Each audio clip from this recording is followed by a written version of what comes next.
A cidade que estamos construindo hoje é a cidade que queremos viver amanhã? O lugar onde moramos, trabalhamos e investimos não cresce por acaso. A cidade, meu povo, ela é pensada, planejada e organizada por meio de uma legislação que orienta cada rua aberta, cada prédio construído, cada bairro que se transforma. Esse é o assunto do programa Conexões Imobiliárias de hoje, que já começou.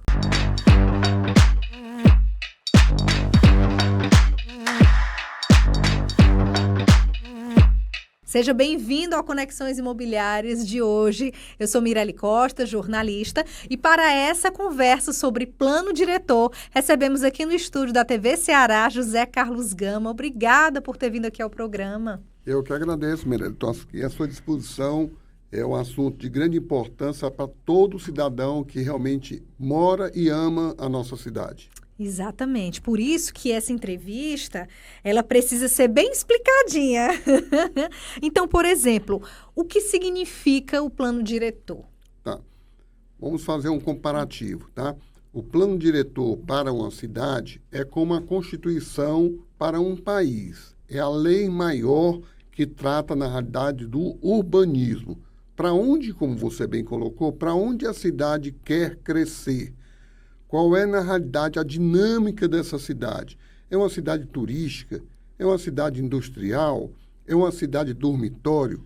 Então, é exatamente no plano diretor, depois de diversas discussões com a sociedade como um todo, que combina, inclusive, com um seminário, onde a sociedade toda é chamada, a universidade, os acadêmicos, a construção civil, os movimentos sociais, para pensar a cidade. Quais são os problemas dessa cidade e quais são as soluções possíveis. O nosso plano diretor datava de 2009. E o Estatuto da Cidade, que é uma lei federal que passa a regulamentação geral para todas as cidades, prevê que todo esse plano diretor deve ser atualizado a cada 10 anos. Então, desde 2019, a gente deveria ter tido a atualização do nosso plano diretor. Começamos com Roberto Cláudio, tivemos o prefeito Sarto, veio a pandemia em 2020, de tal forma que em 2026 nós já estávamos mais de 10 anos defasados em relação ao plano diretor. 6 anos de 2019 que a gente deveria tê-lo, na verdade, atualizado. O prefeito assumindo, Evandro Leitão, assumiu o compromisso com a sociedade de acelerar esse processo. Efetivamente, pegou muito trabalho já executado pelo antecessor e, a partir daí, começou a discutir com a academia e com os técnicos internos qual era a melhor proposta a ser apresentada. Isso foi feito, existia um núcleo gestor do plano diretor, formado por técnicos e servidores do município, mas também pela própria sociedade civil organizada, onde o Sinduscon tinha assento, a própria Federação das Indústrias tinha assento, o comércio tinha assento, para que cada um pudesse dar a sua ideia, o seu pensamento de para onde a nossa cidade deveria progredir.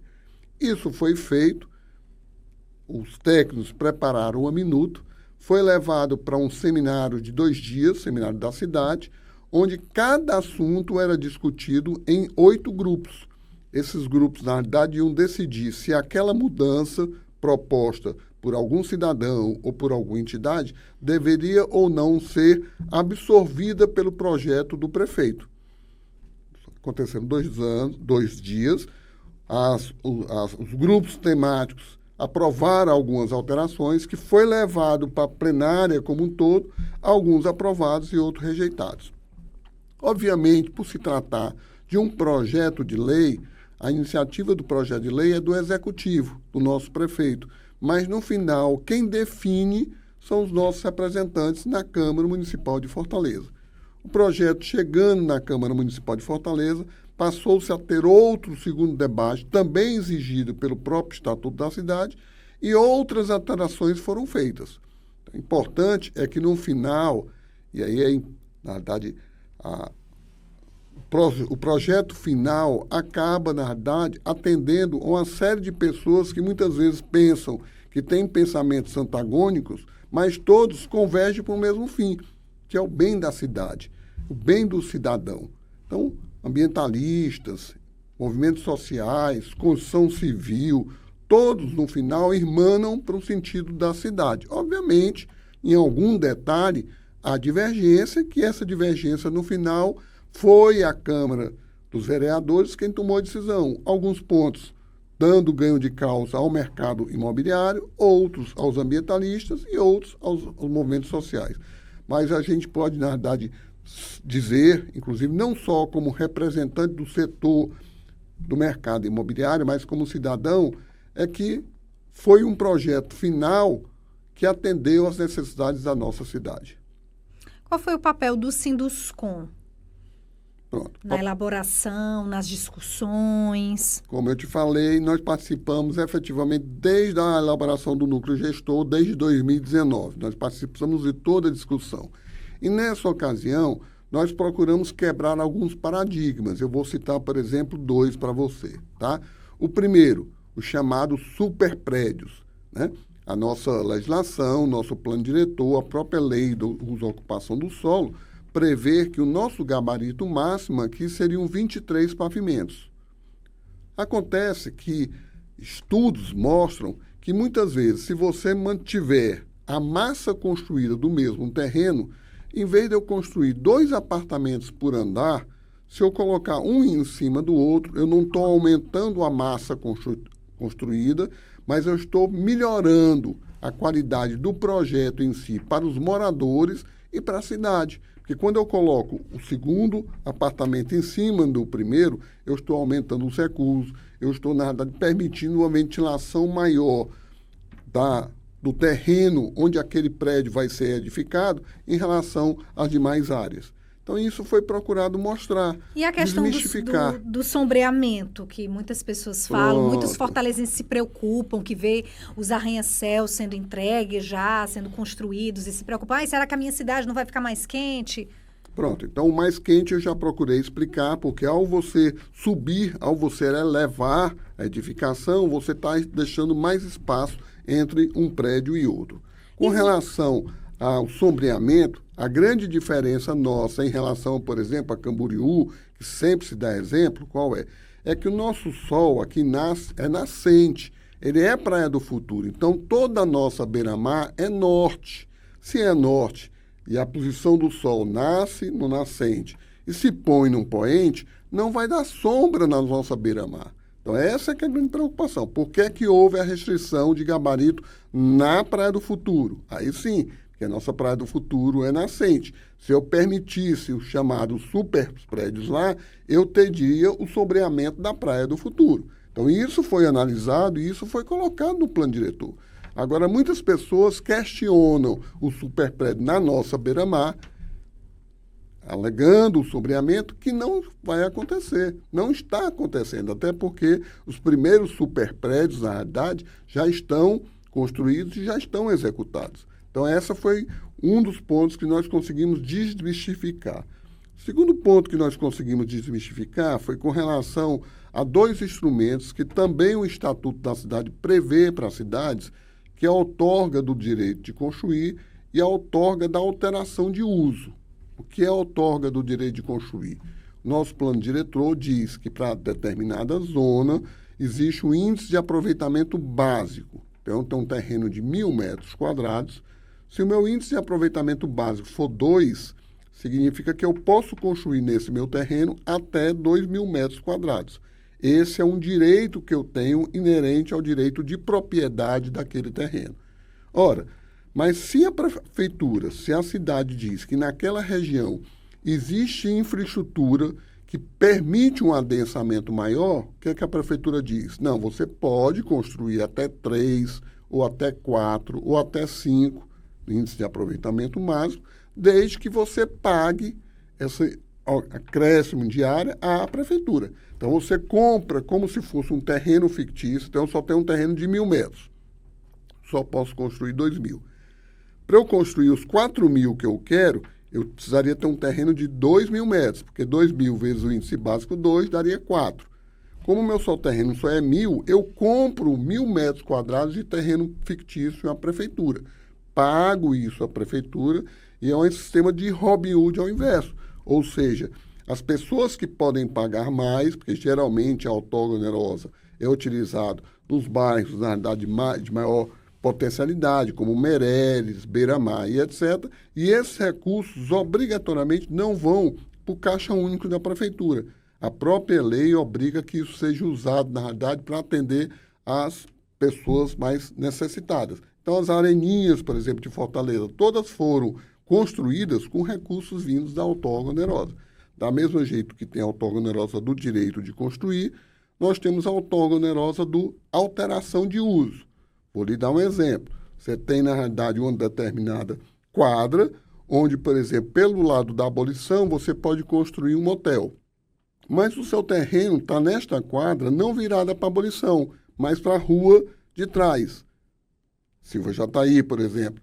O que é que a norma diz? Não, você pode construir aqui, apesar de você não estar no corredor de atividade, mas você vai pagar pela alteração de uso. E da mesma forma, você vai usar esse potencial de recursos, tá certo? Em prol das pessoas mais necessitadas. Você está gostando do programa? Muita informação, né, meu povo? Mas passado de uma forma muito didática. O senhor é professor também? Não é. A gente vai para um breve intervalo, mas não sai daí que a gente volta já já.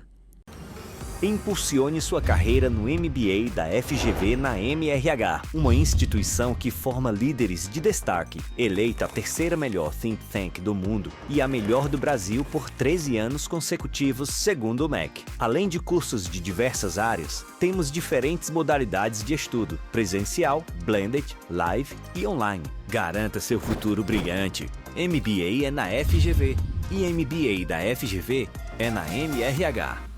Há 25 anos, a Apoena Faculdade e Cursos Técnicos oferece mais de 15 cursos, entre técnicos e de graduação. A instituição de ensino tem como missão oferecer serviços educacionais que contribuem para a empregabilidade e renda das pessoas. Mais de 30 mil alunos já passaram por aqui. A Apoena Faculdade e Cursos Técnicos possui valores como simplicidade, foco no aluno, trabalho em equipe e ética.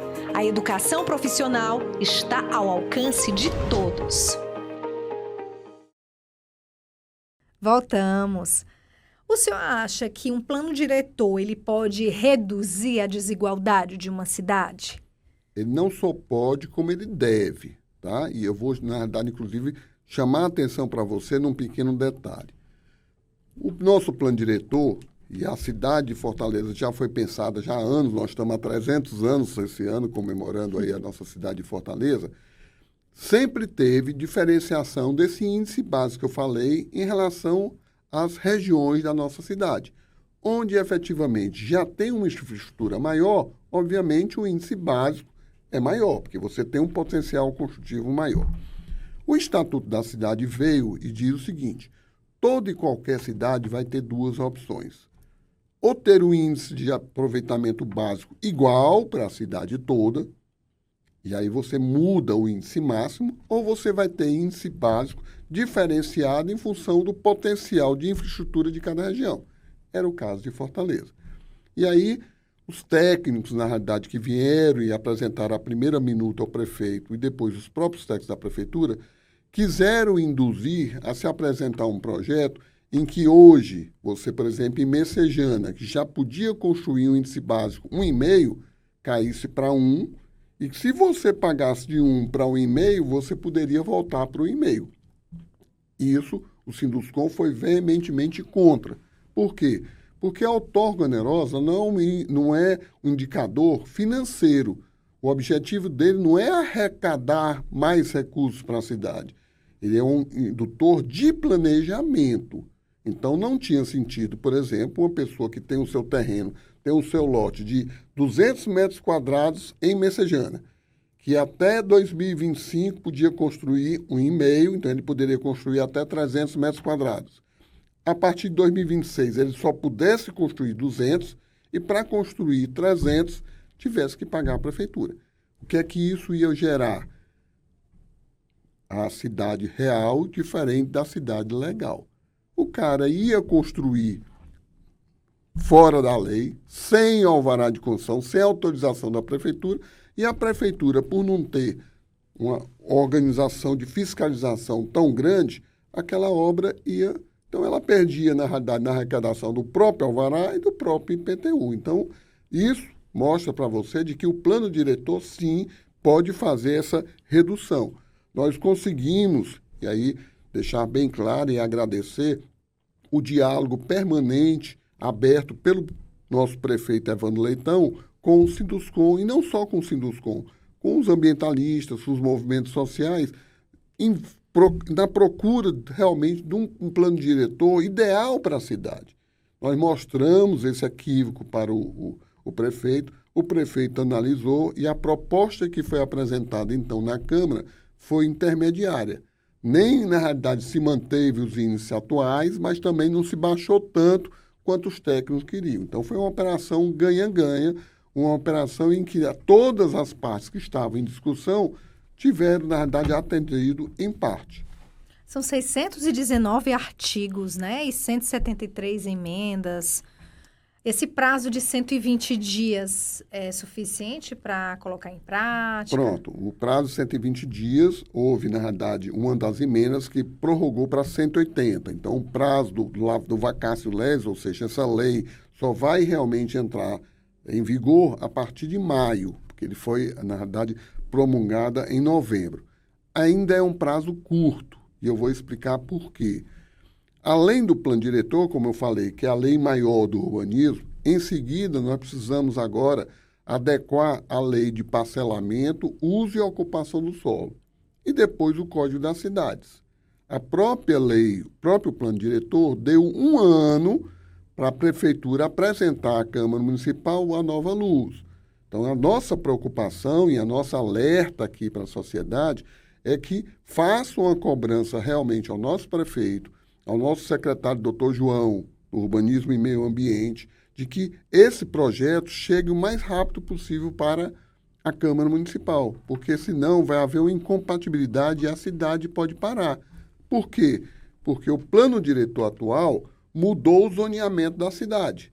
Se eu tiver um plano diretor atual com a luz antiga, que o zoneamento ainda é do plano diretor de 2009, nós não temos como fazer essa compatibilização. O plano diretor prevê que isso vai ser feito por decreto, mas os estudiosos, os arquitetos e urbanistas que assessoram o Sinduscom dizem que é praticamente impossível. Como eu sou um camarada, na verdade, que tem fé, mas eu sou também igual a São Tomé, eu estou esperando para ver. A lei diz que o plano diretor, no plano diretor, a luz tem que ser enviada daqui a 1 ano.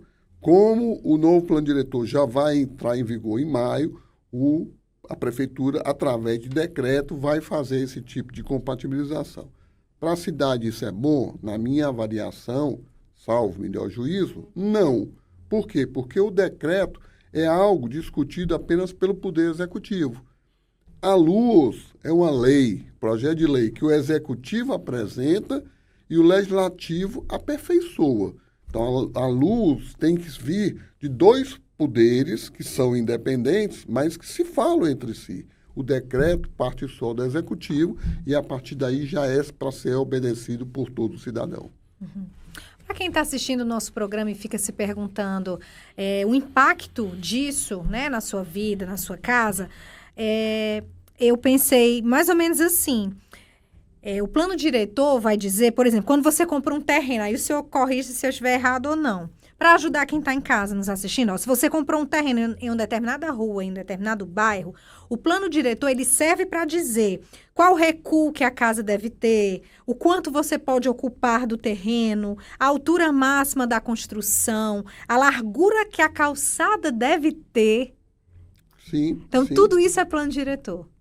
Parte. Vamos lá, do que você falou. Não está no plano diretor os recuos, não está o tamanho da calçada. Isso vão estar na luz. Tá? O plano diretor ele define os parâmetros mais importantes em relação ao direito de vizinhança. Quais são eles?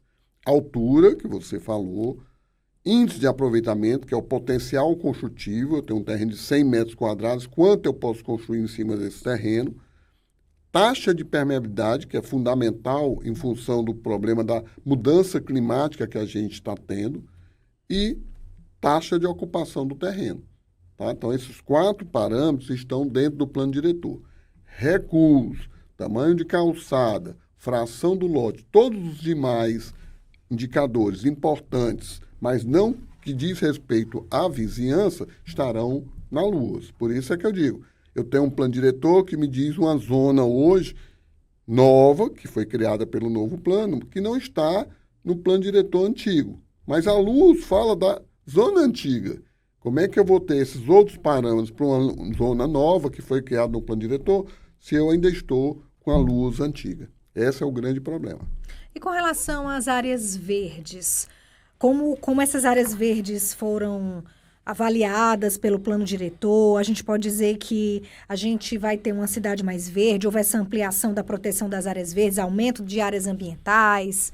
Perfeitamente. Na realidade, como eu falei, tá? Esse plano diretor contemplou, na minha visão, todas as áreas. Tá?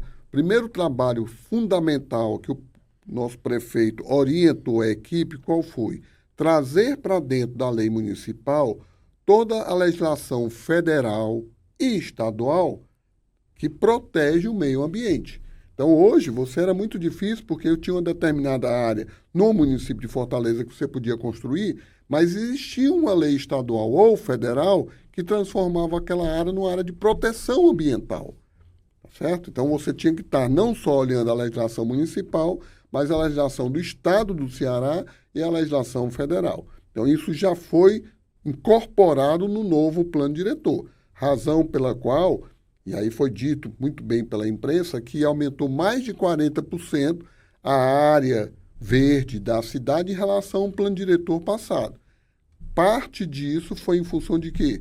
De áreas que o Estado ou a própria União já consideraram como de proteção. Então, pacificado, e aí o município apenas incorporou na área, na realidade, do novo plano diretor. Segunda parte, aí sim, um trabalho belíssimo feito pelo município. Foi verificar os mananciais da cidade, quais eram aqueles que haviam necessidade de uma proteção maior, porque a lei federal dá um limite mínimo, mas o município sim tem competência para dar uma proteção maior. Então, vamos supor, um determinado rio, que a lei federal diz que a proteção deve ser de 15 metros, o município tem competência para dizer, não, no caso aqui, esse rio é importantíssimo para a minha cidade, em vez da proteção só de 15 metros para cada lado, eu quero que seja 20, eu quero que seja 25. Então, esse estudo foi feito e foi ampliado essas áreas. Então, várias áreas que no plano diretor passado tinha algum potencial construtivo, passaram a não ter. Como é que o Sinduscom resolveu esse problema e sugeriu à prefeitura? Também através de um outro instrumento que está no Estatuto da Cidade, que é a transferência do direito de construir. Você imagina o seguinte, a Mirélia era dona só de um terrenozinho que podia construir até 2025 e por conta da proteção ambiental, esse terreno agora você não vai mais poder construir. Você vai dizer, sim, e o meu direito de propriedade? Então, tudo aquilo que você poderia construir num terreno seu, que agora, por ser de proteção ambiental, não vai poder fazê-lo, você vai poder transferir o seu potencial construtivo daquele terreno para um outro terreno seu ou vender para o mercado imobiliário, para que o mercado imobiliário possa usar na outorga onde era o direito de construir. Então, você não perdeu o seu direito. O potencial financeiro que você tinha naquele terreno, você não perdeu. Você não vai poder construir no local, porque ele passou a ser área de proteção ambiental, mas o potencial financeiro construtivo você vai poder levar para outra área, ou sua, ou vender isso no mercado. Qual a importância de o corretor de imóveis ter acesso ao plano diretor, saber todas essas informações? Pronto. Hoje em dia, e vocês bem sabem disso, corretores, o metro quadrado da terra é em função do potencial construtivo. Então, como houve alterações em várias áreas das regiões, do índice de aproveitamento máximo, do potencial construtivo, é preciso que eles se familiarizem com essa alteração dessas zonas, onde é que as zonas cresceram, quais foram aquelas que reduziram. Por quê? Porque isso é quem vai balancear o preço da terra. Então, algumas áreas em que, na realidade, você tinha um potencial construtivo X, se agora passar a ser 2X, o valor da terra passa a aumentar.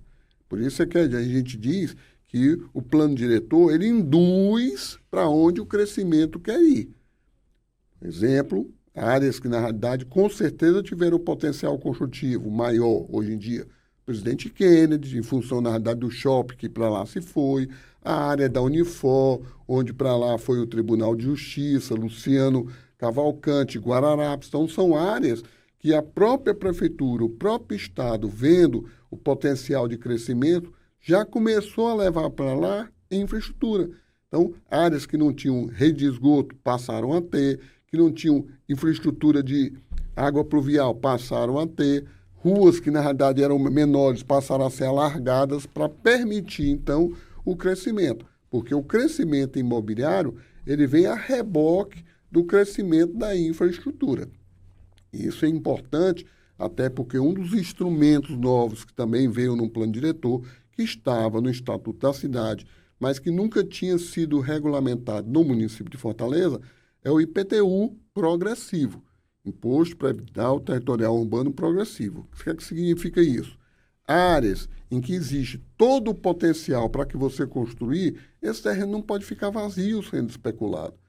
Esse terreno, o proprietário do terreno vai ter um determinado prazo notificado pela prefeitura para ele desenvolver um determinado projeto ou vender aquele terreno para alguém que queira desenvolver. Não fazendo, vai ter um aumento progressivo do IPTU, podendo, inclusive, haver uma desapropriação indireta. Por quê? Justamente para que a propriedade passe a ter a sua função social que está previsto na Constituição. O terreno não existe, as pessoas não podem ter propriedades para especular. As pessoas precisam ter a propriedade para trazer, na realidade, aquilo também em benefício da coletividade. E para o mercado imobiliário isso é positivo? Não resta a menor dúvida, porque, de novo, como nós sempre dissemos também nas discussões, terreno para o mercado imobiliário é um insumo como outro qualquer. Então, da mesma forma que o construtor, para construir empreendimento, compra cimento, compra cerâmica, compra louça sanitária, o primeiro insumo que ele adquire é o terreno. Então, se o terreno tiver uma oferta maior, a tendência é que o preço da terra diminua. Se eu tenho 3 ou 4 terrenos ao lado, em que só um coloca para vender, os outros 2 não, porque estão especulando, eu estou na mão daquele vendedor. Se eu tenho, simultaneamente, 2 ou 3 pessoas querendo vender ao mesmo tempo, lei da oferta e da procura. Eu tenho, na realidade, uma oferta maior, a procura é a mesma, a tendência do preço é baixar. Baixando, vai aumentar a lucratividade do incorporador, do construtor que está vendendo o imóvel? Não. Vai baixar o preço do imóvel para a sociedade. Consequentemente, baixando o preço do imóvel, a grande maioria da população nossa compra imóvel com financiamento bancário, baixando o valor do financiamento, baixa o valor da prestação, baixando o valor da prestação, baixa o valor da renda necessária para a compra daquele imóvel. Maior número de pessoas passam a realizar o grande sonho da cidadania, que é ter seu imóvel próprio. Uhum. E quem quiser ter acesso ao plano diretor, ele pode fazer isso de que forma? É um documento que é disponibilizado para a população? Ele deve está no site da prefeitura, deve já estar no site da Selma. Inclusive, né, você tocou num ponto muito importante, que nós, como cidadãos, devemos, na verdade, cobrar. O artigo 615 do próprio plano diretor diz o seguinte: o Poder Executivo, que é, na realidade, o prefeito, e a Câmara Municipal de Fortaleza promoverão a ampla divulgação desta lei complementar, que é o plano diretor. Ou seja, ela precisa, na verdade, ser do conhecimento pleno de todo munícipe, como eu disse, que mora e ama Fortaleza. E aí, a minha sugestão é que nós, né, formadores de opinião, solicitemos tanto ao Executivo como ao Poder Legislativo para que faça isso em formato de cartilha, uma forma lúdica, para facilitar o entendimento por parte do cidadão comum. Obrigada pela entrevista, pela presença aqui no Conexões Imobiliárias. Que é isso, Mirella, eu que agradeço, né? O Sinduscom está sempre à disposição, o Sinduscom é o irmão siamês do Cresce, né? Eu sempre digo, não existe o incorporador sem existir o corretor e vice-versa, não existe o corretor se não existir o incorporador. E principalmente porque há vários anos, tanto o Sinduscom como o Cresce vêm, na realidade, sendo capitaneados por pessoas que têm esse senso coletivo. né? Eu sempre digo que nós, quando estamos discutindo o SINDUSCOM, nós não estamos olhando só para a nossa árvore, nós estamos olhando a floresta, nós estamos olhando, na verdade, a cidade como um todo, porque antes de nós sermos incorporadores, antes de nós sermos construtores, corretores, nós somos cidadãos. Nós somos pais, nós somos avós, né? E queremos deixar para as gerações que estão vindo, e você teve a oportunidade também de entrevistar meu filho, uma cidade mais justa, uma cidade mais agradável, uma cidade, na verdade, que todos possam morar, viver bem. Hoje a gente fica por aqui. Agradeço a você por nos fazer companhia até agora. Semana que vem a gente está de volta. Tchau, tchau.